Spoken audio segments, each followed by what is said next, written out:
Hi, Shannon Waller here, and welcome to the Team Success Podcast.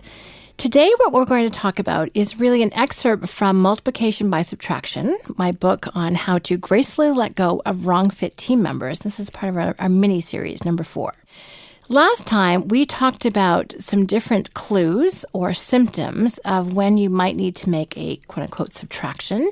But today, what we're going to do is parlay that information, those insights, into some common scenarios because people are complex, behaviors come in clusters. And I want to paint a picture for you of 6 different scenarios of how you might experience this in your own organization and a little bit about the level of difficulty. Some of them are relatively straightforward. I'm never going to say easy. I don't think letting people go is easy, or repurposing someone. That's not always something we look forward to doing. But some of them are really, really challenging. We have a little grading scale of 1 to 5. So level 1, pretty straightforward, not fun, but you can get through it without too much pain. Level 5, you want to really have your ducks in a row, and you want to give it some thoughtfulness and just recognize that emotionally it probably will be a little bit more challenging to take on that situation. So I want to set you up for success and help you win in this scenario. So before we jump into the 6 different scenarios, there are 3 steps that you want to take. Number 1 is to identify the type of issue you're dealing with and obstacles that might be standing in the way, because they might be solvable. Then you want to strategize and take corrective action. So my point here is how to gracefully let go of wrong fit team members. Well, first of all, you try and make them a right fit. That's actually the graceful part. So sometimes you can check with their, depending on what profile they are, or find something that's a better fit for their personality or their Colby profile in terms of how they strive. Something that's a better match for their mental horsepower. Often we can reallocate people or reallocate activities, and all of a sudden someone who is underperforming becomes a true performer. In fact, I was in a workshop the other day and someone said exactly that. This person who was disengaged on their phone all the time, he was starting to think about multiplication by subtraction, and then he realigned, that was his word, her role, and she is totally focused, never on her phone, working late, contributing a ton, traveling with him, and it's a total win because he realigned her role and her activities to be a much better fit for her. That is my ideal. My ideal is that we really identify who people are, we take the steps necessary to make those changes, and they go from being someone, again, who is underperforming to be a star. That is my favorite example. But sometimes that's not possible or can't happen for various reasons that we'll talk about, and you do need to take some action. So if nothing else works, this is when you need to let go. In a later podcast, I'll walk you through the steps of exactly what to do so that you and the other person are protected and taken care of. And that's as easy as possible. So I'm very conscious of wanting to make sure that everyone's looked after in that process. But you will need to exit them if nothing else works. So before we get to the how to take action, though, let's talk about when you might need to take action. So scenario number 1 is not as advertised. And this usually occurs when you've just hired someone or you're moving an existing team member into a new role and you think it's going to be a win, but it's not. So it looks good on paper in the interview, but then they get into the role and they're not as capable as they first came across. So this can be really frustrating because you interviewed, you chose them over other candidates, even if it's an internal hire within the company, and you've taken all the right steps, but really it's just not working out. Now, why don't we take action sometimes? Well, we often assume it's because of us. We haven't trained them well enough. We haven't spent enough time with them. We haven't answered all of their questions. We really do assume that it's our fault that they're not performing up to standard. Well, what do? Well, you take initiative and have the conversation outlining the issues, and do not wait on this. I can't tell you how many people who said, I kind of knew in the first 3 months that they wouldn't work out. And I said, well, how long have they been there? And it's like, well, 3 years. I'm like, oh dear. If you knew early on, that really helps to take corrective action. I know people who've gotten raises and promotions when they weren't a right fit. And that's very, very confusing for the person involved. They're like, but you just gave me a raise and now you want to fire me. So when you can address that issue, be really clear, that just makes a big difference. And that way, the likelihood of them being successful goes up dramatically. So if they do not make those changes that you've asked for in a reasonable time frame, which, by the way, is often short, if you are going to put someone on notice, then they usually have a week or 2 to change their performance and change their results. And if they can't do it, then you actually can be confident that letting them go is the right thing to do. And it's definitely in your best interest. So this example is a 1 out of 5 level of difficulty. One of my clients the other day said, when I realized it was only about a 15-minute conversation I needed to have, I thought to myself, I can do that. So he'd been procrastinating for a long time over something ultimately that would take obviously more preparation time, but the actual conversation was quite short. So that helped him get over that particular hump. And one example is a woman that I interviewed, very attractively dressed, presented well, articulate, seemed like would be a great fit for our team, and then came on board and seemed to lose all confidence, could not even master the most basic tasks of sharing calendars and things like that, and took her 3 weeks to figure out how to give me my daily calendar. And eventually we just had to let her go. I was really dreading this. I just so wanted it to work. That's the other reason why we don't take action. Anyway, within the 3-month probationary period between me and other people, plus she was actually distracting for other people and talking about very non-essential things, didn't have a sense of appropriateness about what happened at work. So we did let her go. Fortunately, I had help because I was nervous before it. In the conversation, I was fine, but I just so badly wanted it to work. And it turned out to be a great decision because then we found a much better person after that who just was incredibly resourceful and talented and provided far more leverage. Now, scenario number 2 is the right person, but the wrong role. And this happens a lot. This is why I'm such a fan of profiles. We'll go into a later conversation about the different tools you can use to help get people into the right role. And these people have great capabilities, but they don't fit with what they're doing right now. So we've had a lot of success as Strategic Coach moving people around, just like the other example I gave of my client who realigned the responsibilities, moved them around, and all of a sudden they're a rock star. Paulette, with whom I've worked for, she's been here pretty much as long as I have, with the exception of a couple of weeks, will start off in administration and accounting and graphic design and all these things. And she wasn't bad at them, but it didn't seem to be her passion either. And then through a couple of different scenarios and working at a trade show, we realized that her talent was actually selling. And for any of you who know Paulette, she is brilliant at what she does. She's an incredibly accomplished speaker, brilliant salesperson, a coach, and is so in her element and in her unique ability, very articulate about talking about the program. And that's where we want her. But because we weren't as savvy then, but it turned out it wasn't really her. So it is so rewarding when you can realign someone. And again, that's why the tools and the profiles like Colby and StrengthsFinder and DISC and Wonderlook for Intelligence are so helpful because they help you really place someone. It's mysterious, and just going by behavior on any given day may not be a good predictor of future success. So those tools for me really shortcut my wisdom and my insight, and I can go from a 50% success rate in terms of placing people in the right role to about an 80%, sometimes even higher. That's the result we're looking for. So where you can, really try and align them. So level of difficulty of this one is often, I would say, about a 3. It's not impossible. Sometimes it's not super easy either, especially if their expectations are such that they think that this is a right fit for them and they may not be aware of what's going wrong. So you may need to provide some corrections in there. And sometimes people's egos, ours included, can get in the way. So it's important to be sensitive to all of those things too. Now, scenario number 3, the warm body who has stopped growing, which we have nicknamed the zombie. We had some fun with this. So these people come on board, they jump into their role full of energy, show great initiative and talent. However, they eventually plateau and are only committed to staying in their comfort zone. I can name names for people that this has happened to. And they're really just there. After a while, they kind of feel like the furniture, and you end up just walking around them because they've always been there. And we don't take action because we have seen success from them in the past. And maybe they've stopped growing. Maybe they aren't able to keep up. Maybe they're simply unwilling to change. All of those could be true. But because they were successful in the past, we kind of have faith. We hope that they'll re-engage and kind of kick into gear and start moving ahead again. And we really strongly encourage them. And we try and maybe even incentivize them. We have all sorts of things that we do to try and make this work, but often it doesn't. And this can be really challenging because these team members have the capabilities, but have become completely stagnant in their professional growth.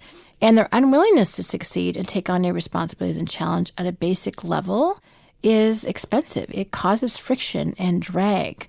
So it can be a tough decision, but if we take action graciously, people will, in fact, respect our decision. So in terms of what to do, you really want to evaluate the cost of keeping this person on the team. If you're growing and they're not, at some point they are holding you back. So you need to take action. Now, if they've been with your company for a while, this is not necessarily where you are walking someone to the door. You want to determine an appropriate exit package, make sure they're taken care of, give them references and support if that's helpful. But ultimately, your relationship will survive as long as they're well taken care of. And so this level of difficulty for me is a 4 out of a 5. Now, scenario number 4 is high performers with really bad habits and poor teamwork skills. I think I've heard this scenario more than once with regard to a really good salesperson. And this is not from our organization, but from a couple of others I've talked to, where the person was highly skilled, brought in results. However, in no way was a team player, modeled bad habits really, really well for other people. They felt very entitled in terms of what they were doing. So, well, I'm getting the results, and so I can do whatever I want. Really not adapting to new ways that the company wanted to function, and kind of a pain. However, there's a business cost to exiting them if they refuse to change their behavior. So this one is not quite as straightforward.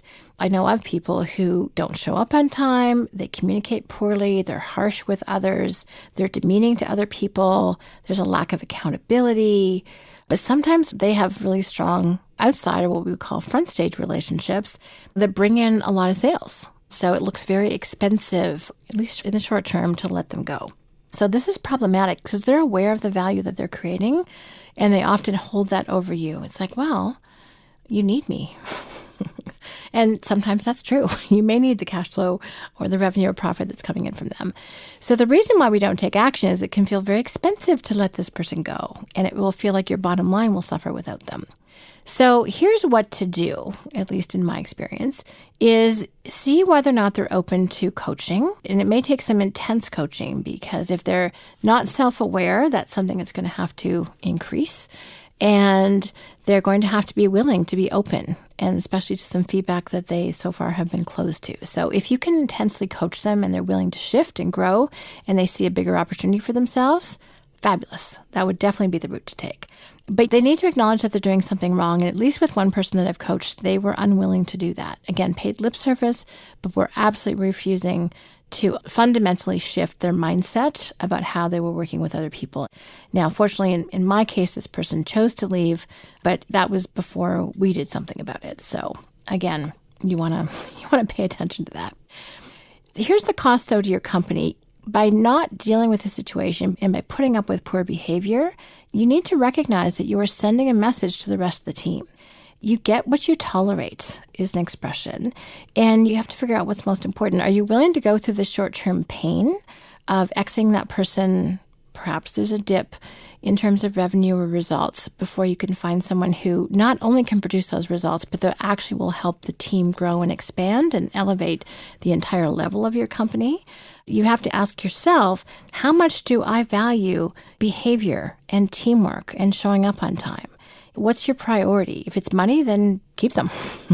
If it's not, though, and it's costing you in terms of the rest of the team, then that's something that you need to take a look at.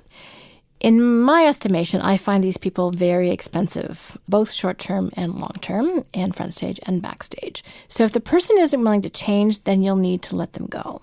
Even though you've tried, you have to accept that it really is just not a workable situation. However, I completely acknowledge that this level of difficulty is a 5 out of 5. This is one of the hardest ones to deal with. So a similar one to that is, by the way, also a 5 out of 5 in difficulty, is high performers with the wrong value system. These people, to my mind, not to be too dramatic, are dangerous. And I almost always find it in a team leadership situation, especially a senior team leader. And these particular team members are ambitious, capable, and often appreciated for the value that they create for the company. as I talked about in the previous podcast, the problem here is that they're doing it for status, not contribution reasons. They're building a power base. They're polarizing others and protecting their turf. This leads to silos, and as Patrick Lencioni would say, turf wars. Politics, Silos, and Turf Wars is a title of one of his books, which I highly recommend and adore. But that's what happens when you've got people like this. He would tell you that these people need to go because ultimately they're there for their reasons and not yours. They just don't share your value system. And also in the book, I talk about a word to the wise, align on values. But here's the challenge I've seen with my clients is this can be the hardest to recognize or accept. That the person that you have invested so much in, you probably thought about some substantial bonuses with them. They've gotten status. They've got the great offices, a team. They probably take a lot of stuff off your shoulders. And all you can think about is the giant hole that will be left if they're not there. But I really want you to appreciate the fact that they're building their company, not yours. Is that, in the end, part of your bigger future? They're so deeply embedded in the organization that that's part of why we don't take action. They leverage you. And again, all you can think about is the complexity that happens if they were to go away, which, by the way, is almost never as bad as you think. So what to do? Well, first of all, be really cautious in this situation, partly because they're really smart and you want to be savvy and be sophisticated about if you do make a decision to end the relationship, that it happens legally and appropriately, and you do not want to leave yourself vulnerable because this kind of person, when threatened, tends to retaliate. Again, I'm not trying to be too dramatic, but I've just seen some painful circumstances that have happened. Ultimately, if they prioritize their goals over yours, they'll end up making decisions to benefit themselves and not your company. And you don't want to be the one that pays the price for that. So the sooner that you get them off the team, the healthier your organization will be. But as I kind of intimated earlier, letting these people go may take some finesse because reputation and appearances are so important to them. So as you are thinking about this, you think, okay, how do I protect their reputation? How do I keep up appearances? Even though that may not be your value system, it definitely is of this person. And if you don't want to have someone attacking you, you will need to massage this situation so that that's true.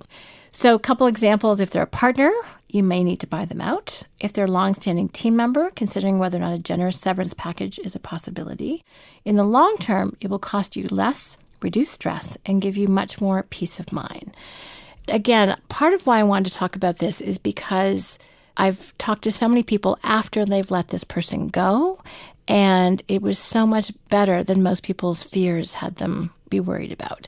And it's almost never as bad as you think. Occasionally, sometimes a little messy in the short term, but even then, the team is so relieved. They pitch in, they jump in, oxygen is flowing back into the system. They now can grow because that person will always hold back others if it's not serving the person we're letting go. So they are highly invested in making this subtraction work, and that's a lot of the times where the multiplication comes from. So again, if you're interested in a healthy organization, you want to take action on this one. But again, do it in a way that is aware and sophisticated, that you're protecting reputation and appearances just to make it easier for both of you as this ends. One example that comes to mind about this, I gave my client a kind of a heads up 2 years in advance of when he decided to take action. And the person ended up leaving because he was not in alignment with where the company was going. And it was an expensive situation for everyone involved. But to my mind, one of the expenses was how much time it wasted. You think this is a person who's going to be with you for 5, 10, 15 years and help you grow your organization. And truthfully, they're there for 2 to 3 so they can extract the value and leave. That's really not what you were hoping for. Now, scenario number 6 is, I think, one of the hardest, not from a financial standpoint or a risk standpoint, but from an emotional standpoint. So these are legacy team members. These are the people that have been with you for a long time. And as I'm learning, I didn't know that 70 to 90% of businesses in North America are family-owned businesses. I had no idea the statistic was that high. Often they're family members. So that's another reason that makes it challenging. They're the ones who've been there with us from the beginning, helped us get started, and stuck with us through thick and thin. They're incredibly loyal. And most people like to reward loyalty. And we really appreciate their loyalty. And not only are we fond of them, we feel a sense of responsibility for them. Unfortunately, though, they often plateau and they stop growing. And they don't fit with where the company is going and how things are changing. They can't adapt to the new changes of technology or systems or people. They often want to reflect back to the old days where they perhaps had more connection with you, where they may resent the fact that before, where it was just a small group with, everyone had direct access to the owner or to the team leader. And then as more people come in and roles tend to get much more segmented and specific, their unique ability may not be as needed, or they just are unwilling to change. They get a little bit set in their ways. And again, lots of examples come to mind for me with that one. So this is challenging. And the reason why we don't take action is because we feel guilty. We don't want to let someone go who's been so dedicated, because generally you like to reward that type of behavior. Often we'll know their families. We may feel a certain responsibility for their financial well-being, especially if we don't know that they can actually find a similar job for similar pay, which frankly means we're overpaying them. And also, they're good people. They don't deserve to be treated poorly. They deserve to be treated well, and we just don't know what to do, so we avoid the issue, which means you're kind of avoiding them and your team members are bypassing them. So this is very, very challenging. I should probably make this a 6 out of a 5 level of difficulty. So here's what to do. It's really vital to have an ongoing conversation with them about their lack of growth and contribution.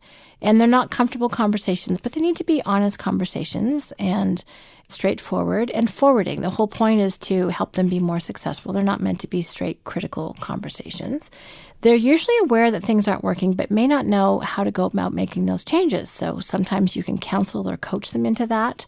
Sometimes they can't. So you want to talk through their options. Let them know what the opportunities are internally or externally.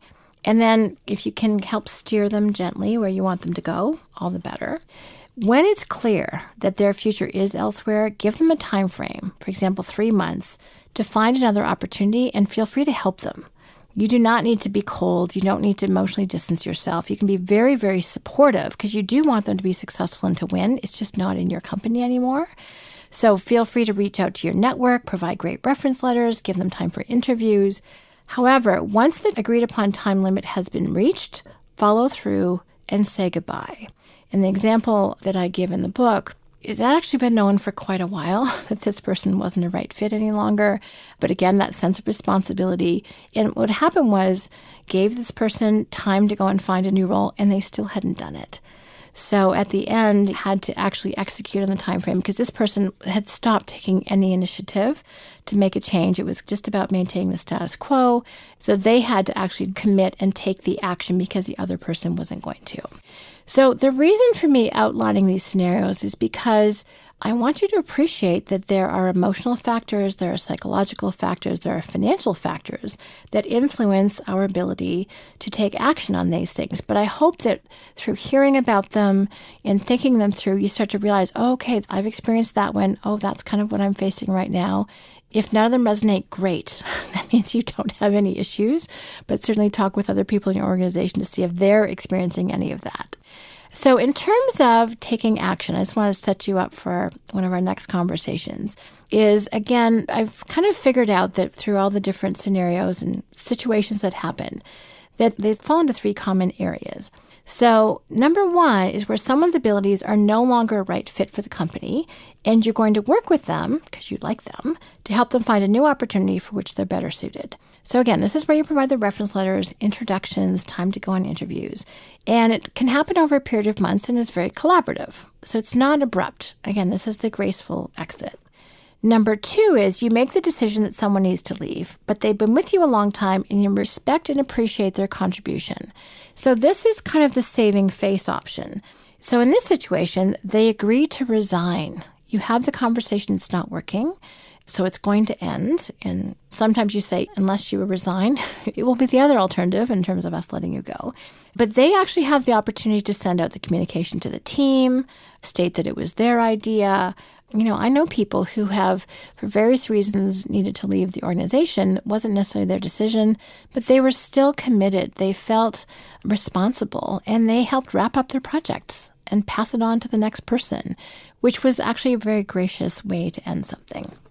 Now, the last scenario is probably what everyone was thinking about from the beginning, and this is where you've made the decision that a team member needs to leave immediately, probably because it's a risk to allow them to continue to access your confidential information.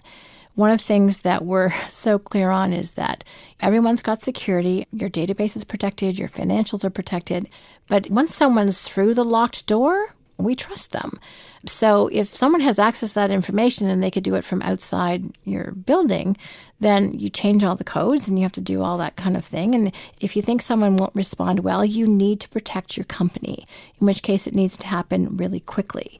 So this situation is challenging. And in one of our upcoming podcasts, I'll go through the step-by-step way that really works to take action to take care of both you, your company, and the team member that you're subtracting. So I hope these scenarios have been useful and insightful for you. We'd love to hear any questions or comments that you have at questions@strategiccoach.com. Thank you very much for listening. And always, here's to your team success. Hi, Shannon here, and thank you very much for listening. If you like what you heard today, please take a moment to rate the Team Success podcast on iTunes. And we'd love it if you'd share the podcast with anyone else who could benefit. If you're interested in learning more about the Strategic Coach program for entrepreneurs, visit us at strategiccoach.com or the Strategic Coach channel on YouTube. For free downloads and more team success strategies, visit teamsuccesshandbook.com.